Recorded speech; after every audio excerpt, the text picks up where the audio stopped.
Welcome to Sketchy Situations, a tabletop RPG and creative writing channel where I play Stroke of Luck, a campaign in Ironsworn Starforged, written and designed by Sean Tompkin. I'm Sketchy, the game master, narrator, editor, and generally everything for this campaign. I thank everyone so much for coming back for another episode, and for everyone new, welcome.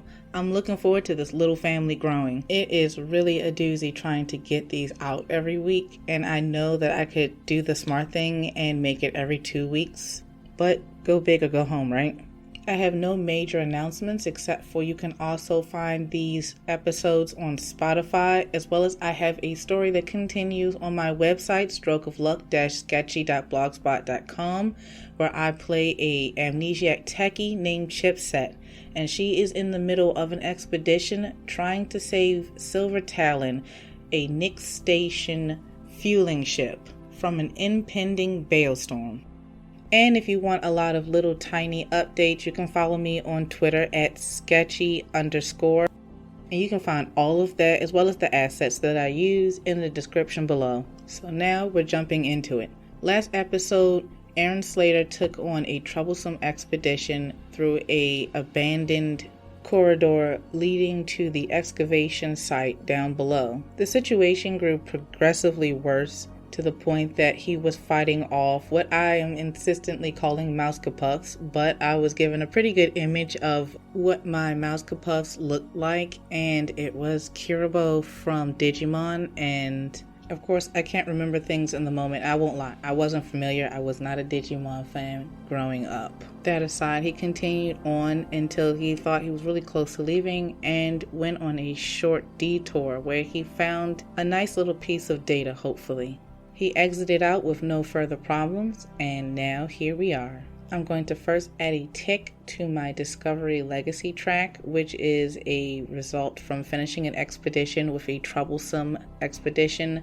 Remember, the longer or higher ranked the expedition, the more ticks you get, and of course there are other ways in order to acquire these ticks, but don't just ramp it up because you want to gain more experience faster, because you're going to hate yourself by the end of that journey. Now that we're at the end of our particular expedition, we're going to imagine where ERIN is at.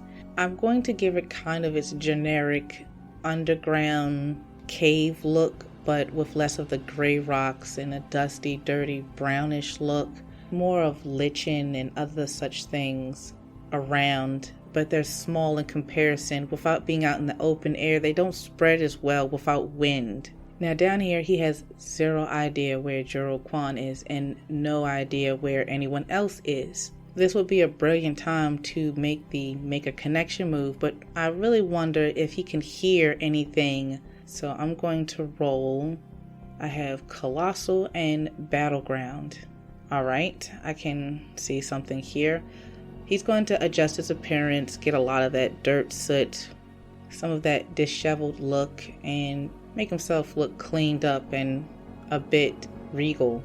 Now he makes his way over to where he hears this ruckus going on, and he finds two parties arguing with each other. There's one person with a few workers behind them, clearly just some hired hands, and another person that is just a staffer. Clearly they have a uniform look to them, and they're in each other's face in a heated argument. Now let's ask the Oracle, why are they fighting? From action and theme, I have depart and time. Alright, so I'm imagining that the one group are clients. These are people who have paid to be down here, and this tool that they have to help excavate is something specialized you can only get from Reprise when you rent it out. It's not working. It has ran out of time apparently, and they don't feel like they should be out of time yet, and they're arguing about getting that time extended or corrected. The staffer, of course, is telling them that they need to go up top and have that discussion with someone else. At this moment, ERIN considers using them as a diversion so he can pass all by to something a little less troublesome. And then he considers if he helps them, they may be more likely to help him.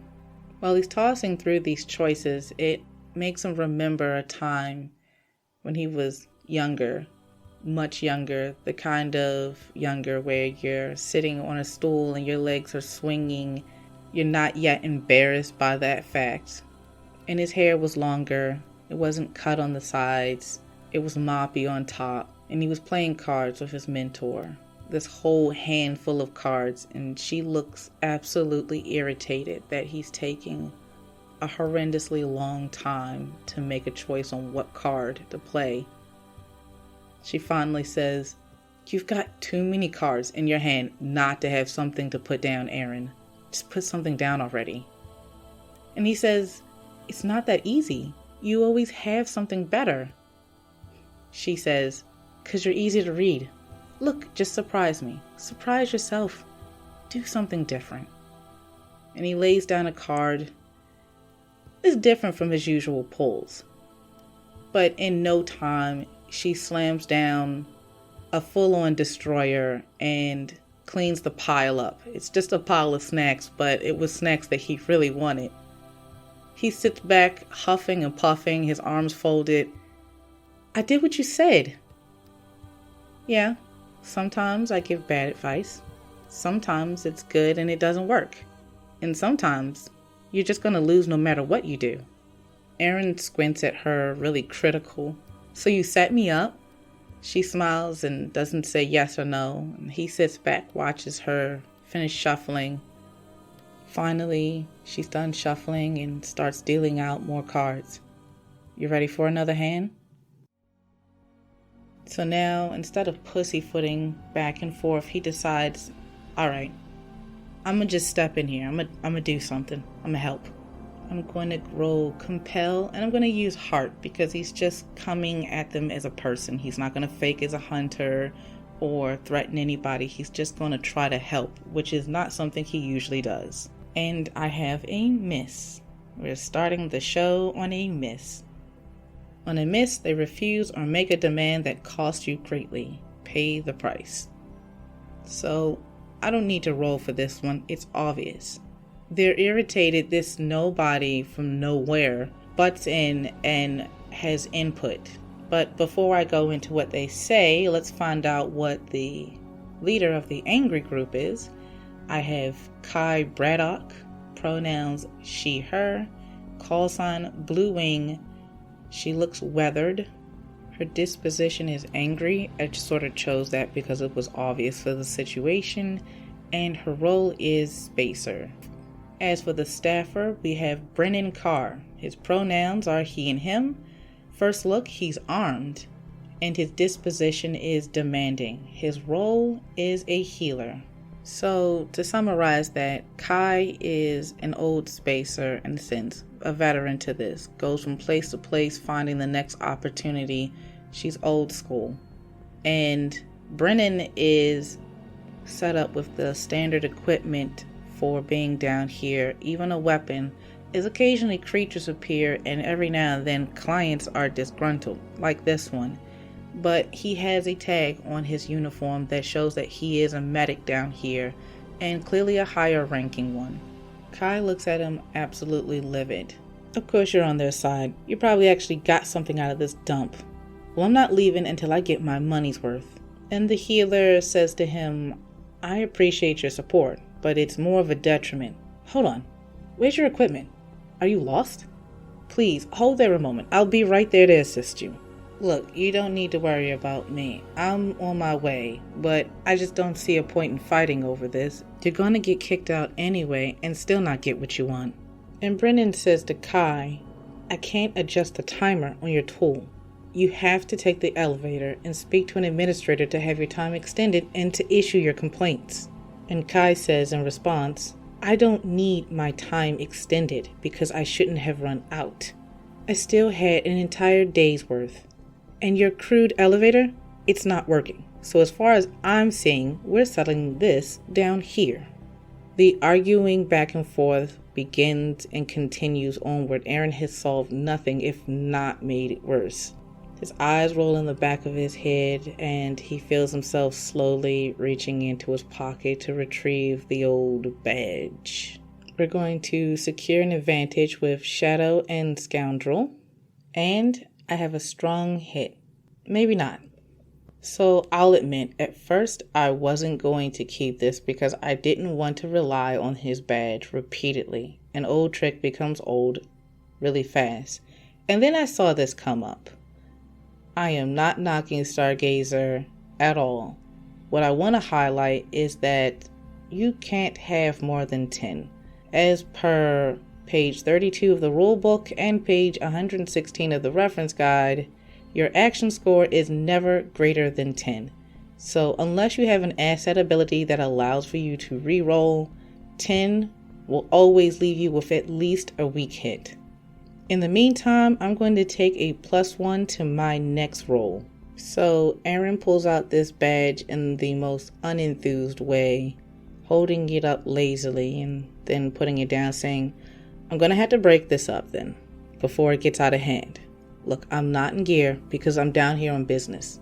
I'm looking for Juro Kwan. I was told he was down here. Have you seen him? I'm going to roll for gather information, and that's a weak hit. 6 versus 6 and 1. The information provides new insight, but also complicates your quest. I'm kind of used to this at this point. I'm going to take +1 momentum, and that's going to put me all the way up to a cruising +10. That is the max amount you can have for momentum. And I'm going to roll a story complication instead of just descriptor and focus. And I have simultaneous problems force a hard choice. You are tracked or followed. I don't know much about that last part, but I do know about that first part. Kai starts off, a hunter? Well, I hope you and who you're looking for are investigating this shoddy equipment. Brennan sighs heavily and takes ERIN off to the side. Yeah, there is another hunter, but he's already left the mines, as far as I know. He looks like he's about to go in depth about this, and then his comms go off. There sounds like a bit of conflict in the background, numbers of voices, yelling, anger. And the message is, there's a situation in Area 495. All emergency personnel report immediately to Area 495. Brennan looks at ERIN. I know you have your own mission, but maybe you can detour long enough to help. ERIN was already shaking his head before Brennan was done talking. Fine, that's fair. It's whatever. Juro Kwan, he's heading over to the traps, and he points to an area marked on a nearby excavation map. But if you come with me, I have something that I need to give you. If I'd known he was going that way, I would have handed it to him, but I didn't get to speak to him myself. ERIN is deliberating this thought when Kai speaks up. And me? Clearly the two of them had almost forgotten that Kai was still there. Brennan steps back into professional mode with complete ease. There should be technicians at software and engineering. And he stops to point on the excavation map again, showing that the department is generally in the same direction as Juro, though it branches off slightly. Now, ERIN has this opportunity where he can completely circumvent Brennan's offer and just follow Kai, or he can follow Brennan and possibly get some leverage when dealing with Juro. Don't get me wrong, I genuinely mulled over this for a good minute, but he's an opportunist, and he would love any extra bit to get Juro to listen to him at this point. So let's ask the Oracle. What is the situation they arrive at? I have Reduce and Alliance. So Juro and ERIN crest a corner and notice that there's a standoff going on in a sense. They sneak behind some tall crates, and Brennan finds who's leading the situation. We have a Evelyn Valinis. Her call sign is Angler. At first look, she seems a bit ill, and her disposition is threatening. Her role is a mercenary. So Evelyn has these deep bags underneath her eyes. She's a bit pale, probably from not being out in the sun very much on this planet. It's not that much of an opportunity, and she's holding on to a weapon as if ready to jump from out of cover at any minute. When she sees Brennan, she brightens a bit, but then sees ERIN and starts to side-eye him. Brennan explains, calm down, I got us a hunter. And she seems skeptical. Since when did hunters start doing this pro bono? ERIN smirks. Who said this was for free? Now, what's going on here? Brennan leaves to go deal with the wounded, an Isaac Griffin, a navigator, or here they call him a rockhound, an old world term for someone who finds new mining spots. Evelyn focuses on ERIN and says, Griff claims he found a hot spot, and this group shows up and takes a whack at him. And you can see how well that went for them. Okay, but why are we hiding out here? Why don't we just go out there and get them? Evelyn shrugs. We're trying not to tee them off right now. They've got hostages. And you want me to negotiate? With what? I don't know. Isn't that your job? ERIN nods a little bit. That, yeah, you're right, kind of nod. And remembers an action vid he watched a good while ago where the lead character, who was a previous Special Forces major, was sent to negotiate with a group of alien warriors. He remembers how it ended, with him walking through the threshold, taking a headshot to the leader, and ultimately resolving the situation. ERIN starts nodding again. Yeah, you're right. Cover me. And when she's about to protest, he comes from behind cover, and I'm going to roll Compel, plus Iron, plus Kinetic. Take away 2 from my momentum to give myself plus 2 to my roll. And here we are, a strong hit, a 9 versus a 3 and an 8. I get a plus 1 momentum, so after all the adding and subtracting, I am at plus 9 momentum.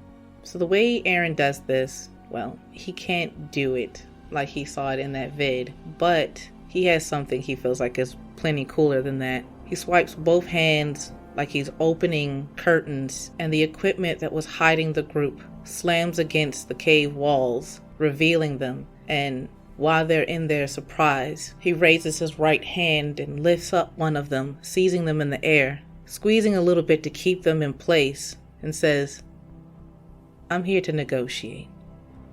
Alright, thank you so much for listening to this episode, and if you enjoyed it, subscribe if you haven't already, hit the bell. It makes it a lot easier to find out when I dropped another one, and follow me on Twitter. I say a lot of funny things occasionally on there. If you caught the movie reference that I was using, let me know down below, and I promise next episode will be longer and way more dynamic. Until then, stay in trouble.